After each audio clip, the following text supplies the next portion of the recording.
উদয়পুরের স্বনামধন্য সরকারি স্কুল প্রতিষ্ঠানগুলির মধ্যে অন্যতম হল কিরিট বিক্রম ইনস্টিটিউশন।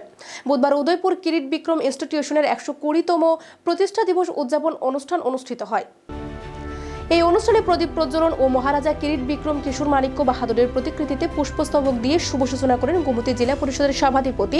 এছাড়া অন্যান্যদের মধ্যে উপস্থিত ছিলেন উদয়পুর পৌর পরিষদের পুরপিতা শীতল চন্দ্র মজুমদার, প্রাক্তন বিধায়ক বিপ্লব কুমার ঘোষ, ভারপ্রাপ্ত প্রধান শিক্ষক দেবব্রত পাল সহ আরও অনেকে।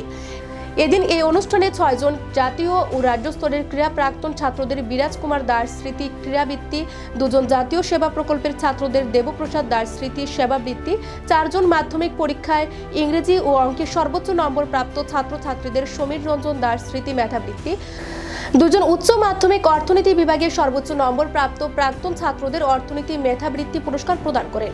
পাশাপাশি স্কুলে বসে আঁকো প্রতিযোগিতায় অংশগ্রহণকারী প্রথম, দ্বিতীয় ও তৃতীয় বিভাগে পুরস্কার প্রদান করেন। এদিন স্কুলের ছাত্রছাত্রী, শিক্ষক শিক্ষিকা ও অভিভাবক অভিভাবিকাদের উপস্থিতি ছিল বেশ সাড়া জাগানোর মতো। একাদশ এবং দ্বাদশ শ্রেণীতে আমি পড়াশোনা করি, কিন্তু স্কুলের মাটি স্পর্শ করেছিলাম 4 বছর। কেননা আমি স্নাতক হয়েছিলাম কেবিএর মাটির স্পর্শে, তখন কলেজটা ছিল কেবিএর মাটিতে। আমার যখন স্নাতক ডিগ্রির জন্য আমি পড়াশোনা করি, তখন কেবিএরই দক্ষিণ পাশে আমি যেখানে দাঁড়িয়ে কথা বলছি তার পেছনটা দুটো ঘর ছিল, সেই ঘরে আমরা পড়াশোনা করেছি কলেজে। একবার মনে হলেই আমি কলেজে পড়ছি, মনে হতো যেমন স্কুলেরই ছাত্র। স্কুল থেকে অনেক বড় বড় জায়গায় আজকে আছেন, যিনি এলামনের সভাপতি।